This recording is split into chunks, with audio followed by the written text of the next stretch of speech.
The House has before it on the 11th order, House Concurrent Resolution 3003, which has been read. Mr. Chief Clerk. Mr. Speaker, engrossed House Concurrent Resolution 3003 was introduced by Representatives Wise, Bosch, Kalmin, and LaFleur, and Senators Hogue, Myrdal, and Hogan.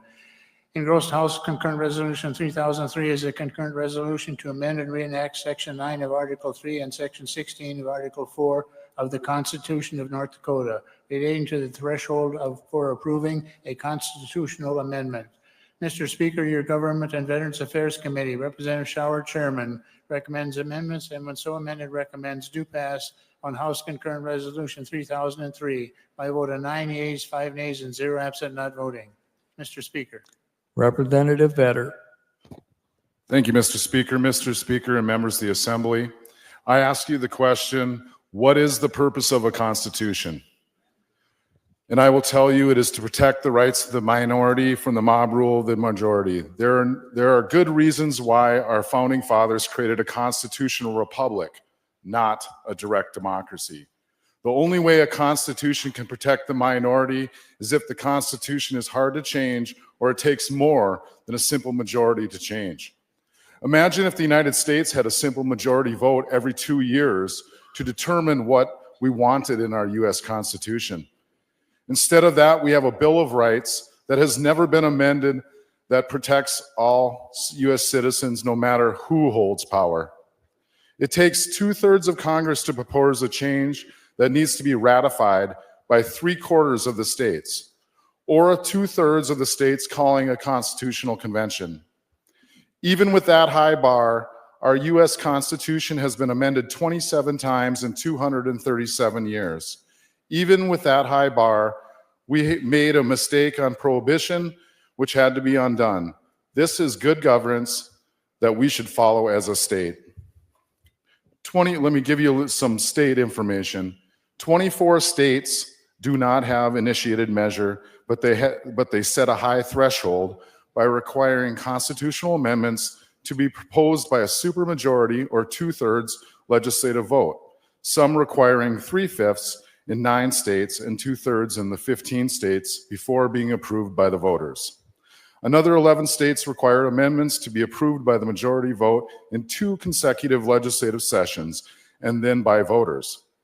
This is the system of which North Dakota had its origin until it was changed by the Progressive Party that had a supermajority for about 8 years in the 1920s. Originally, North Dakota had you needed a supermajority or 2/3 of the body could present something to the people to vote on.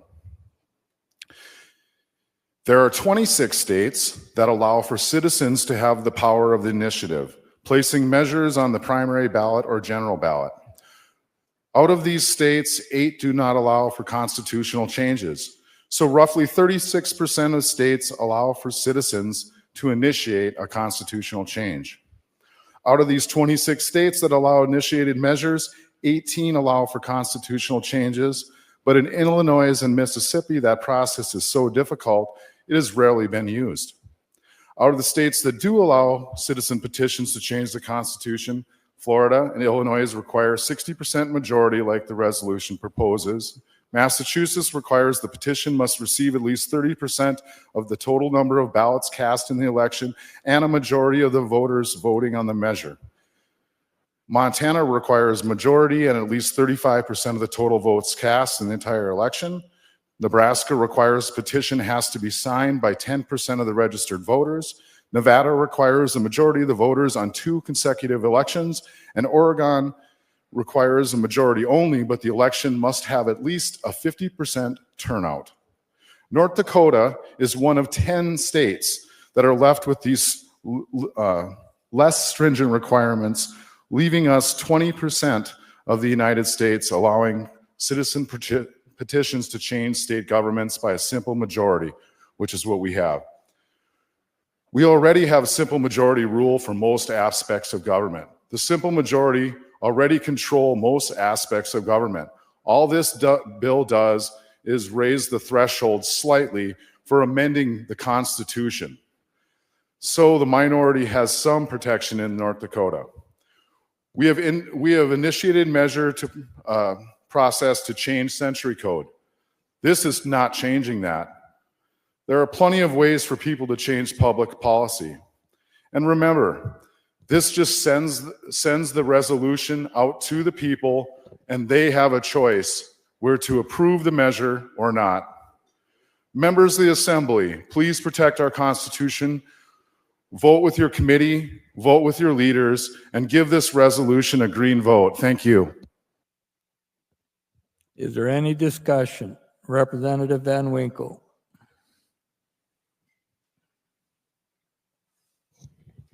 Thank you, Mr. Speaker and members of the Assembly. I just want to share my difficulty with this bill. I was very conflicted with it when it was being presented. I did not like the fact that it seems to hinder and hamper the citizens from being able to make changes that they would like to change. And in the alternative, right now it's fair either way. It can be changed with a 50% plus one, but it can also be undone with a 50% plus one.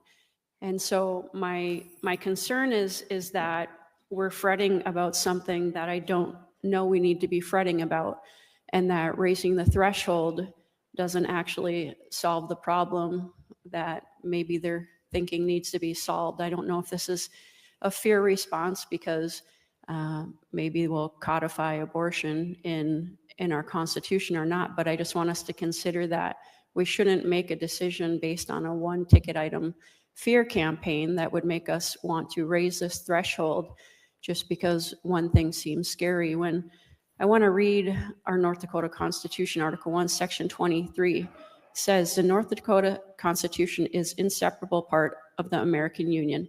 The Constitution of the United States is the supreme law of the land.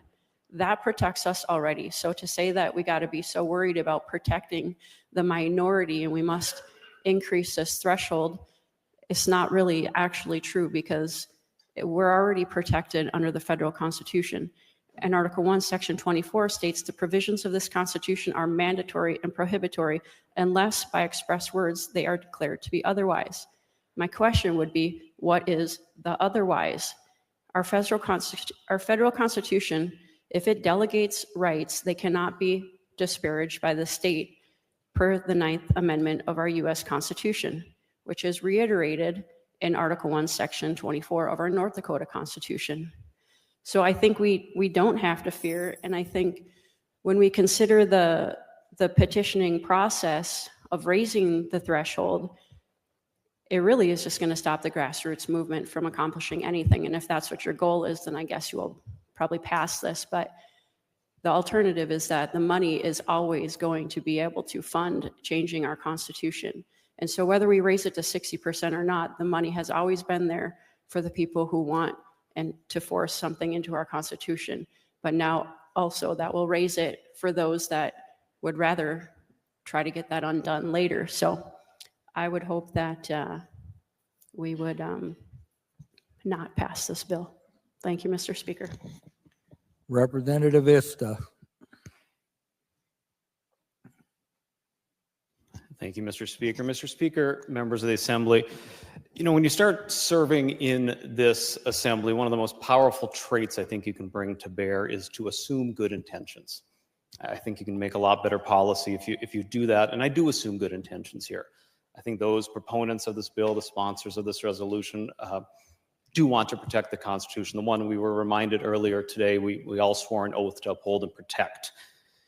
But no matter how good those intentions are, members of the Assembly, I think the clear impact, the clear message we will be sending by passing this is that we want to make it harder for our fellow citizens, North Dakota voters, to exercise the power they already have in our state constitution to make direct changes to that sacred document. Now, as we go through school, our civics classes, whatnot, one of the earliest lessons we learn about our system of government in the United States, here in North Dakota too, is that it's based on checks and balances. And those checks and balances aren't just by and among the judicial, legislative, and executive branch. There's also check and balance between those branches of government and the people of this state. And the ability to directly change our Constitution is one of those important checks It's a way for North Dakota voters to make changes that we as legislators have failed to make, refused to make. It's their chance to tell us that we have overreached or we've underachieved. And I think it's an important right that we have to preserve. It's a fundamental power that the people of North Dakota have in our state constitution. And it's one they've enjoyed for over a century without the unnecessary encumbrance that this resolution would place upon it. But this measure before us, Mr. Speaker, members of the Assembly, is telling us that a simple majority is no longer enough, even though it has been for over a century of North Dakota history. Instead, we should pick a different, higher, I'd argue more arbitrary threshold of 60%. Of course, none of us are held to that 60% threshold when we ask the voters to send us to be their representatives here in Bismarck or to city councils and county commissions across the state. But now we think that it is the case that North Dakota voters can't be trusted to make their voice heard clearly with a simple majority of the vote. You know, I think we should pay attention to that. In this very chamber, we've debated alternative methods of voting, whether that's ranked choice or approval voting, and this assembly has rejected those, you know, arguing that they're too confusing to voters, or maybe they don't have the same validity as the other types of voting we're used to. So what then do we say to a voter when a measure they support loses, when it only gets 59% of the vote? I think that raises questions of legitimacy in a voter's mind. And it's ironic, too, that this ballot measure that would seek to increase our threshold to 60% itself doesn't need that to pass. It only needs 50% plus one if we put it on the ballot. Why do we trust that threshold to make this change when we are saying we don't trust it for all other changes? Why not instead advance what some opponents suggest as a two-step process? First, take it to the voters to say any change to our constitutional referendum process has to be done with a 60% vote. And if the voters agree with that, then let's put the question directly to them whether or not we should have a 60% threshold, which then itself in this two-step process would have to hit that mark. I think that would inspire more legitimacy in this change among the electorate. And I think by us advancing this as a legislature also begs the question of why are we fast-tracking this change? Why not have those proponents of this go through the work, the time, the effort, the cost to collect the signatures, to make a petition, get it on the ballot? I would submit that that itself is an important speed bump, another check in this process against abuse, that it does require quite the effort to get a measure on the ballot. I don't think we ought to short circuit that process here. And I think that is particularly true when the voters have been clear on this issue. They have told us they do not want changes. We are just mere months away from the last time the voters got to consider this on the ballot. And we know what happened there. That measure to restrict or reform, depending on your perspective, the constitutional initiated measure process went down soundly. So too, just a few years ago, did an effort by citizens to petition to make changes to the ballot go down. It was well supported, well funded. It didn't even gather enough petitions to get on the ballot. So time and time and time again, when the voters have had a chance to make their position clear in this, they've told us they don't want any changes. I think it's time we believe them. And members of the Assembly, I would close with asking, what really are we afraid of here? Are we afraid that the voters are going to run amok with the power they have in the Constitution? History simply doesn't bear that out. Barely 1/3 of all proposed constitutional measures have passed with the 50% plus one vote threshold under our current system we've had in place for over 100 years. Voters have shown themselves, ourselves as voters, to be circumspect, to be judicious in amending our Constitution. They have not been easily swayed by well-moneyed interest groups that might inundate them with ads and other political messaging. That sometimes the voters just adopt policies we don't support is a risk well worth taking to preserve the power of our citizens to make direct changes to our Constitution. And I get it, it can be frustrating when the voters pass a measure we might disagree with or one that undoes complex work we've done as a legislature. But that's the nature of elections. It's not a problem to be solved. I think we ought to reject the premise. And we heard some discussion from the bill here that this is about protecting minorities from a majority, trampling their rights. As a North Dakota Democrat, I know a thing or two about being in the political minority in this state. And let me tell you, I'm not afraid. I'm not afraid that the voters have this power. I'm not afraid what they may or may not do in exercising that power. I trust them with the powers we reserve to them in our Constitution. I trust voters to get it right more often than not. And I trust them to continue to be a worthy and valuable check on our system of government. So if, despite all of the times I've been on the wrong side of that popular vote, my party's been on the wrong side of that popular vote, if I can still place my trust in voters to get it right, I'd submit, Mr. Speaker, members of Assembly, you all can too.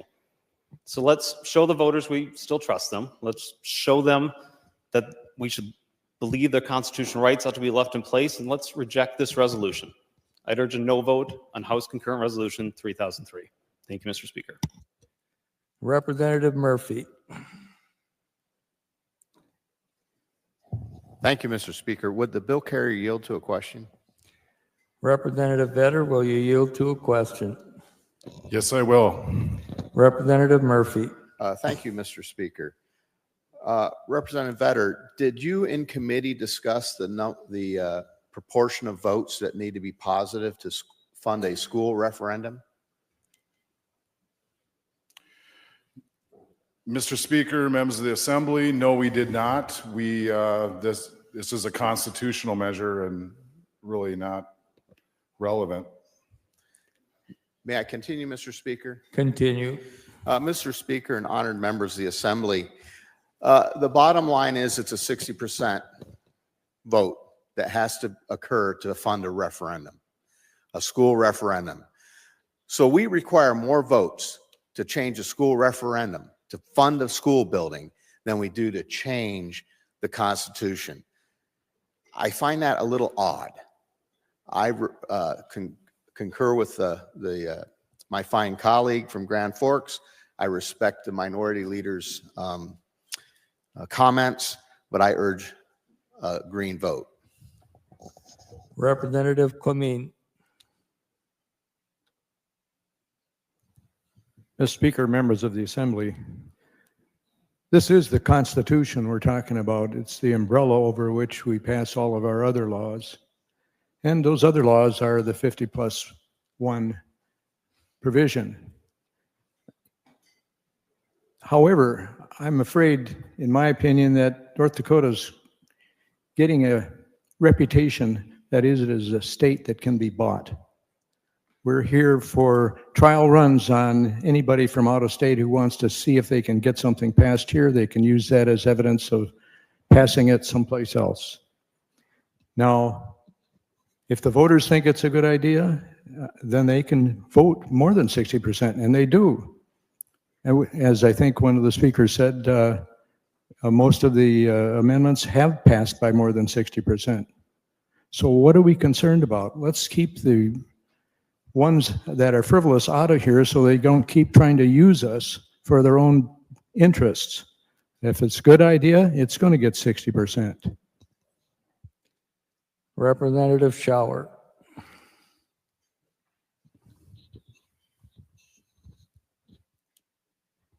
Thank you, Mr. Speaker. I find it a bit ironic that Mr. Speaker brought this bill to our committee but can't speak on it. But he did an excellent job in presenting it. And I just want to remind the Assembly that whether we're for the 60, against the 60, for the 51, against the 51, this simply takes it to the people. And my Democratic friend from Grand Forks carries many good points. And he said, trust the people. It's the same situation. Trust the people. I don't think there's any doubt that there should be a higher threshold for the North Dakota Constitution. If we view the Constitution as the same way we view the code that we work on all the time, we're making a big mistake. We really are. So let's move it forward. Let's have the people decide. If they reject it, they reject it. But let's, as we said, trust the people. Thank you, Mr. Speaker, who isn't speaking on this bill. Representative Schatz. Thank you, Mr. Speaker. You know, we've been doing it the way we're doing it right now since 1919. and it works. I was once advised by a constituent, said, do not change initiative, referendum, recall, and constitutional measure. If we're going, I don't want to go down this road. I want to keep it the way it is. I want you to vote no. It is too bad, however, that we don't have a 60% threshold on all of our appropriations. Thank you, Mr. Chairman. Representative Henderson. Thank you, Mr. Speaker. A lot of good points made on the floor today, and I couldn't agree more with the minority party leader. He echoed my thoughts very eloquently, more than I could have. As previous speakers said, we trust the people, but we're not. They just brought a measure. There was just a measure they voted on. They voted no. I think for this body to bring forth another one is a little, upsetting. If there's really a groundswell for this, a grassroots movement, let them bring the measure forward like other measures. This doesn't address the real problem, and that's out-of-state money. That's the problem. It's out-of-state money coming in and affecting our elections, and this does nothing for that. So I'm a no vote on this, and I hope you are too. Representative LaFour. Thank you, Mr. Speaker. Mr. Speaker and members of the Assembly, our state's Constitution is important because it serves as the foundational legal document that outlines the structure of government, the distribution of powers, and the rights of our citizens. It acts as a blueprint for how our state operates, ensuring that laws are applied fairly and consistently. It defines the structure of government, protects individual rights, provides legal stability, guides the lawmaking process, reflects our state's values. Our Constitution reflects our unique state history, our culture, our values. The North Dakota Constitution should be difficult to change. This establishes a higher threshold, and this is the decision of the people of North Dakota. If this passes, the citizens of North Dakota vote on this. This ensures that constitutional amendments are supported by a broader consensus, which can lead to more stable and enduring policies. It provides protection against special interests. Raising the threshold can help protect the Constitution from being manipulated by special interest groups or out-of-state activists who might have a vested interest in specific amendments. Constitutional amendments are significant changes to the fundamental rule of law in our state.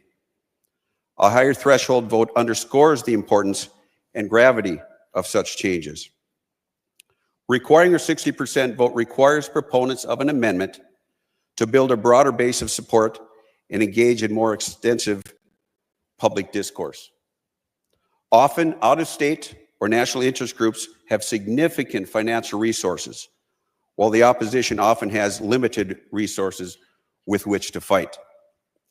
Several states have a higher threshold in the Midwest, as the bill carrier stated. And that includes Illinois, Nebraska, Ohio, Kansas, and Michigan. In Indiana and Iowa and Wisconsin, after voter approval, the requirement is then to gain approval by a succeeding legislative assembly. Mr. Speaker and members of the Assembly, we should give the people of North Dakota the option of choosing to join other states in making it more difficult to change our state's constitution. I ask the Assembly to vote green. Thank you, Mr. Speaker. The House has before it for final consideration HCR 3003. The clerk will open the key and you may record your vote. Has every member voted? Do any members wish to change their vote? The key will be closed and the clerk will take the record. Final vote shows 65 yea, 28 nay. HCR 3003 is declared passed. The House will be on the 17th order of business for announcements. Representative Jay Olson. Thank you, Mr. Speaker. The House Republican Caucus will have its meeting at 5 o'clock in the Brynhild Haugland room. Thank you, Mr. Speaker. Representative Hedlund. Thank you, Mr. Speaker. House Finance and Tax will reconvene at 2:30. Representative Clemeen. Mr. Speaker, the House Judiciary Committee will meet at 2:20. Representative Munson. Thank you, Mr. Speaker. Your government operations section of House Appropriations will meet at 2:15. Representative Wari. Thank you, Mr. Speaker. The House IB&L Committee will reconvene at 2:15. Representative Nathy. Thank you, Mr. Speaker. E&E Committee will meet at 2:15. Representative Davis. Thank you, Mr. Speaker. The Minority Caucus will meet today at 4 p.m. in the House Conference Room. Mr. Chief Clerk. Thank you, Mr. Speaker. The front desk is clear. Representative Bosch. Mr. Speaker, I move the absent members be excused. Question is on the motion of Representative Bosch that the absent members be excused. All in favor say aye. Opposed? Motion carries. Representative Bosch. Mr. Speaker, I move that the House be on the 4th, 5th, and 9th orders of business, and at the conclusion of those orders of business, the House stand adjourned until 1 p.m. Thursday, January 30th, 2025. Second question is on the motion from Representative Bosch. All in favor, aye. Opposed? Motion carries. The House is adjourned until 1 p.m. on Thursday, January 30th, 2025.